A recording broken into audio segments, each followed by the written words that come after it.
na sua fofoca, venho aqui com mais um material de técnico de segurança do trabalho em primeiros socorros, acidentes osteomusculares quando falamos em fraturas.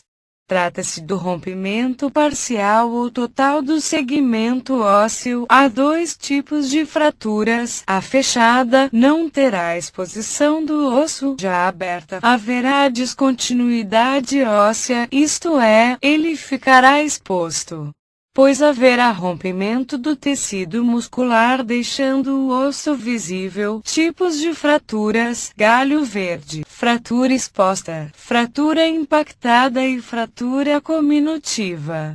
Fraturas fechadas são aquelas em que o osso foi quebrado, mas não houve perda da integridade da pele. Podem variar quanto à gravidade, indo desde uma simples rachadura ao longo da diáfise do osso até uma fratura cominativa. Fragmentação ou esmagamento do osso podem representar fonte importante de hemorragia. Exemplo: a fratura de fêmur, na qual pode ocorrer perda de 1.000 a 2.000 ml de sangue. Fraturas expostas ou abertas são aquelas em que a integridade da pele foi comprometida.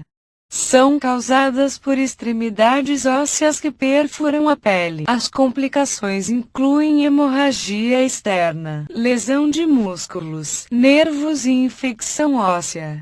Primeiros socorros: sempre que o socorrista prestar atendimento às vítimas de acidentes, deve atentar para lesões que põem a vida da vítima em risco iminente de morte, como as hemorragias ocasionadas por fraturas fechadas de fêmur e quadril. Esses dois locais são os que comportam uma maior quantidade de sangue e muitas vezes o socorrista pode não perceber e, em consequência, vir a perder o paciente. Para trabalhar com equipes de resgate, o socorrista tem que ter um preparo e ser capacitado para atuar, pois se não for capacitado poderá trazer sérias consequências para a vítima, muitas vezes deixando sequelas irreversíveis. Cuidados que o socorrista deve ter: sempre acalmar o acidentado, informando a ele tudo o que está sendo realizado e que a equipe especializada já foi comunicada e está a caminho. Se possível,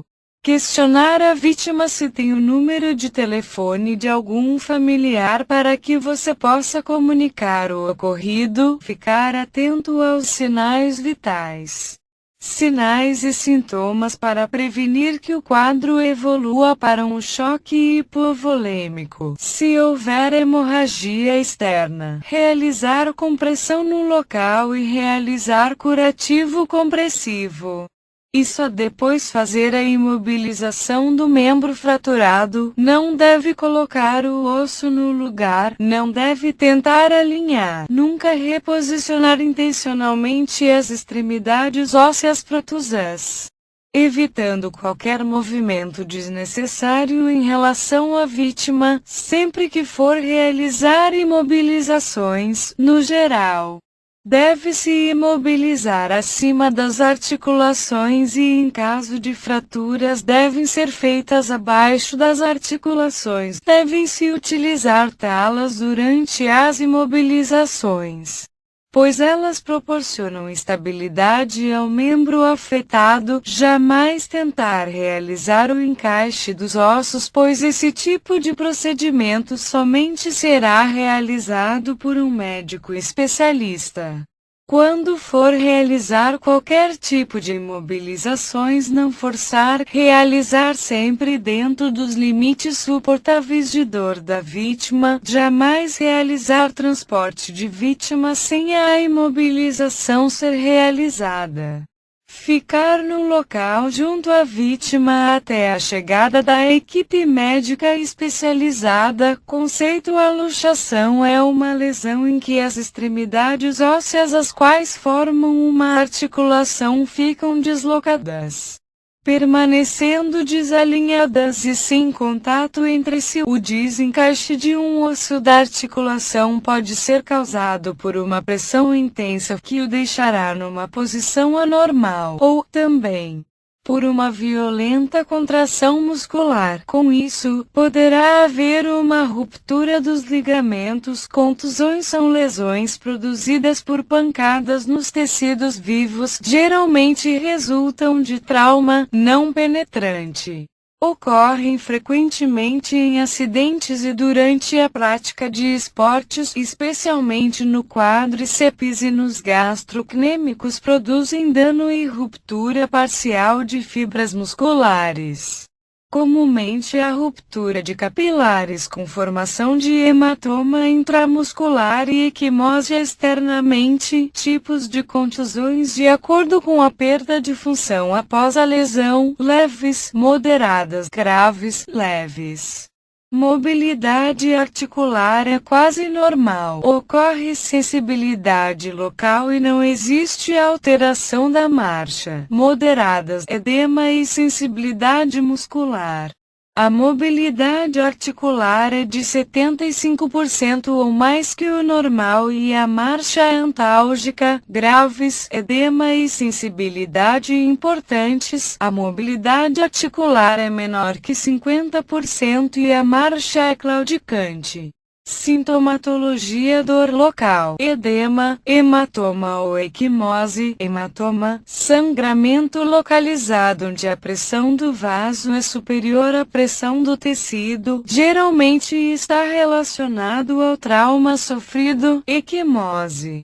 Sufusão hemorrágica, sangramento mais difuso associado às alterações de coagulação. Entorses: quando temos uma vítima de entorse, esta vítima deverá ser conduzida para um serviço especializado para que possa ser realizado um exame de imagem, pois neste caso a vítima deverá permanecer por um determinado período com um membro imobilizado com tala gessada. Quando nos referimos que ocorreu uma entorse, é porque houve a separação óssea momentaneamente da superfície em nível de articulação, a lesão provocada pela deformação brusca. Geralmente produz o estiramento dos ligamentos na articulação ou perto dela. Os músculos e os tendões podem ser estirados em excesso e rompidos por movimentos repentinos e violentos. Classificação em relação aos graus de entorses: distensão, lesão de tecido mole que resulta da laceração de fibras musculares, ruptura. Lesão de tecido mole com rompimento total ou parcial dos ligamentos ou fibras musculares, contusão profunda. Lesão no tecido mole em que há ruptura de capilares e hematoma intramuscular. Sintomatologia: dor local intensa, edema importante, possíveis hematomas ou equimoses. Primeiros socorros. Medidas imediatas a serem adotadas após ocorrer as entorses: realizar a aplicação de gelo no local nas primeiras 24 horas para diminuir o edema e a dor no local. Depois, realizar aplicações de compressas mornas. A imobilização deverá ser realizada da forma mais confortável para a vítima. As bandagens, quando recomendadas, devem ser realizadas sem muita compressão. Se não ocorrerá edema, pois ocasionará a diminuição circulatória no local. Medidas adotadas em casos de luxação: nesses casos ocorre o desencaixe das articulações e, por consequência, pode ocorrer a lesão de tecidos moles, podendo ser muito grave. Somente o médico especialista em luxações pode realizar o encaixe dessas articulações, pois, às vezes, há vasos sanguíneos envolvidos e também a articulação capsular. Esses acidentes são ocasionados por golpes, quedas, etc. As articulações que mais são acometidas são cotovelos, ombros, mandíbulas e dedos. Transporte de vítimas. Quando somente uma pessoa realiza o socorro da vítima, o acidentado passa o braço dele sobre o pescoço do socorrista. Ele segura o braço da vítima para dar suporte e utiliza seu braço para dar sustentabilidade e poder realizar o transporte com segurança. Esse modelo de transporte é utilizado para vítimas de mal súbito e vertigens. Transporte ao colo. Este tipo de transporte pode ser utilizado quando precisamos transportar uma vítima e estamos sozinhos. Apoiamos um dos nossos braços sobre os joelhos da vítima e com o outro braço pegamos firme nas costas dela, deixando nosso corpo com uma leve inclinação para trás para dar suporte ao peso da vítima. Caso a vítima estiver apresentando inconsciência, a cabeça ficará levemente inclinada para trás, o que fará com que ventile melhor. Este tipo de transporte será utilizado em casos que a vítima for atacada por um animal peçonhento ou em casos de envenenamento. Só poderá ser transportada se estiver lúcida ou apresentado fraturas. Porém, se forem constatadas fraturas na coluna, não é indicado esse tipo de transporte. Transporte nas costas realizado por duas pessoas. A vítima pode também ser socorrida por uma única pessoa. Sendo carregada nas costas, deve ser colocado sob os ombros da vítima. O braço de quem está realizando o socorro ficam nas axilas da vítima sobre os ombros dos socorristas. Esse tipo de transporte é utilizado para transportar pessoas envenenadas com luxações, entorses e que estão com imobilizações. Tipos de transporte de vítimas: transporte pelas extremidades, transporte de cadeirinha, transporte de lençol pelas pontas, transporte de maca, transporte ao colo. Obrigada pela visita, curta o vídeo, compartilhe com seus amigos, ative as notificações. Assine o canal. Até a próxima.